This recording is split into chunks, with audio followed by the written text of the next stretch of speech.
Paldo, referee! Paldo ang apat! Apat sila, Paldo! Hello everyone, what's up? So another day, another basketball stories from your pambansang batang kalye ng Pilipinas. So kahapon nga po ay naglaban ang Barangay Ginebra at ang Converge Fiber Xers kung saan ay nanalo nga po ang Barangay Ginebra sa score na 99-93. And nag-best player nga po dyan, RJ Abarrientos 32 points, Justin Brownlee 33 points. And pero hindi po yan ang ating pag-uusapan for today's video. Ang ating pong pag-uusapan ay yung nangyari after po ng game ng Converge at Barangay Ginebra. Ito po ay viral at trending sa social media. Kasi nga po ay nakapagsalita ito pong si The Beast Calvin Abueva ng ang sabi niya ay paldo ang referee. And inulit pa niya pagpasok niya doon sa paglabas niya ng venue at doon sa hallway, sabi niya ay paldo, apat silang paldo, something like that. And Calvin Abueva is referring to the officiating, particularly sa mga referee. And of course, hindi po yan papalampasin talaga ng PBA. Kasi any gesture, just like yung mga cooking gesture na nagsasabi at sinasabi po nila na parang luto yung laro, ay hindi po yan papalampasin kasi po ay integrity po yan ng basketball league. And of course, as expected, pinatawag po si Calvin Abueva ngayong araw na to ng Commissioner's Office and pinag-explain. Of course, may due process po na ginawa. And then, yun nga, as a result, Calvin Abueva slapped by PBA Commissioner's Office ay 20,000 pesos fine. So, tama po ba yung ginawa ng PBA? Tama po.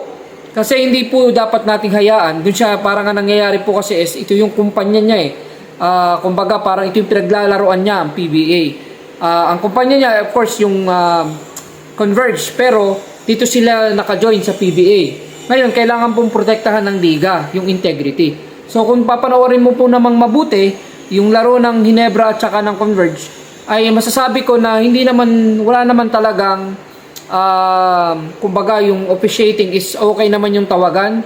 Talaga namang may physical contact kung tinatawagan ng foul. Kumbaga kung minsan may mga maninipis sa tawag, kaya nga po mayroong tinatawag na head coach challenge. At yan po ay pag wala ka na head coach challenge, of course hindi mo na mapapa-review. Ang tanging paraan na lang para ma-review is kung less than 2 minutes. And then yun, so nakita naman natin ang naging reason kung ba't tatalo ang Converge is their laps, kumbaga yung inbound play. Ginebra are leading by 2, diba? 95-93. Tapos nangyari, nagkaroon ng error si Alex Stockton. And then nasundan pa ng play na magandang ginawa ng Ginebra ay na-isolate nila si Brownlee. Nakashoot si Brownlee. And malinis, naging 4 ang lamang and so on and so forth until the final buzzer sound. So wala naman din talagang naging laps yung mga referee. Kung ikaw ay Converge fans, then sasabihin mo, papabor ka kay Calvin. Pero wag mong isipin na Converge fans ka o wag mong isipin na Ginebra fan ka. Kailangan isipin mo ay PBA fan ka. At doon ka lang sa gitna. Kung titingnan mo mabuti, okay po ang officiating, wala namang nangyari. Ang nangyari lamang po talaga is hindi matanggap ni Calvin Abueva. And then yan po ay sabihin na natin masama yung loob niya. So dahil natalo ang Converge, they are actually 1-4 pagdating sa standing. And doon po ay wala tayong magagawa kasi unang-una diyan po ay sinasabi po natin kasi diyan ay hindi po kasi na siya naglaro. Kung naglaro siya, malamang baka iba yung naging storya ng game. Baka rin nanalo ang Converge. Or kung nabuo sila, kaya kumbaga nandiyan si Juan Gomez Diliano, nandiyan din po sana si Justin Arana at si Calvin Abueva mismo. Maganda sana ang naging outcome ng laro para sa Converge. Unfortunately, those players are not available. Kaya nangyari po ay natalo. So, hindi po kasalanan ng referee kung ba't natalo ang Converge. Yan po sana. And then, dun sa mga ganyang klaseng laps, tapos na yung laro, dapat ay be professional, tanggapin na lang, at move on.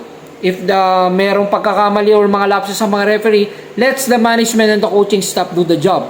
Hindi po natin kailangan mag-side comment. Be professional, be humble, at wag po natin laging isipin na laging parang tayo yung tama, na walang call, sasabihin agad natin cooking show dahil Ginebra. No, hindi po dapat ganon.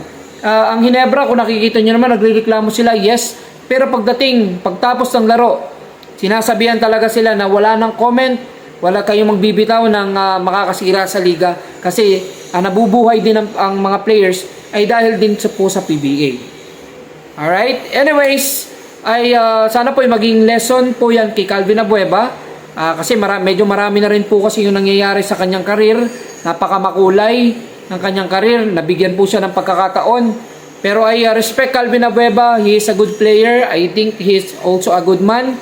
And alam kong identity niya lang yung pagiging kumbaga the beast and hyper, pero mabuti ang kalooban ni Calvin. Pero yun nga ang masasabi lang natin, medyo bawasan naman niya yung ganong klase at napakalaki po ng mawawala sa kanya. Tulad niyan, 20,000 pesos is a 20,000 pesos. Kahit sabihin natin mga big time player yan, ano yung ang laki ng 20,000? Lalo na ngayon, crisis, di ba? Ilang full tank na ng sasakyan niya yan? Limang full tank na yan. Kasi 20,000 pesos, parang ganun. So, ganun kalaki siya. And then, yung sanang mapupunta na lang sa kanyang mga anak, mapupunta pa sa Commissioner's Office ng PBA. Anyways, yun lang muna for today's video. At sana ay wag nang maulit. At dun sa mga players pa, kung meron kayong reklamo, ireklamo nyo sa coach. Yung coach ang pabayaan yung humandle para just in case ay wala kayong magiging fine na katulad nito. So again, yan muna for today's video. Ito po ang inyong pambansang batang kalye ng Pilipinas. Mabuhay kayong lahat. Peace.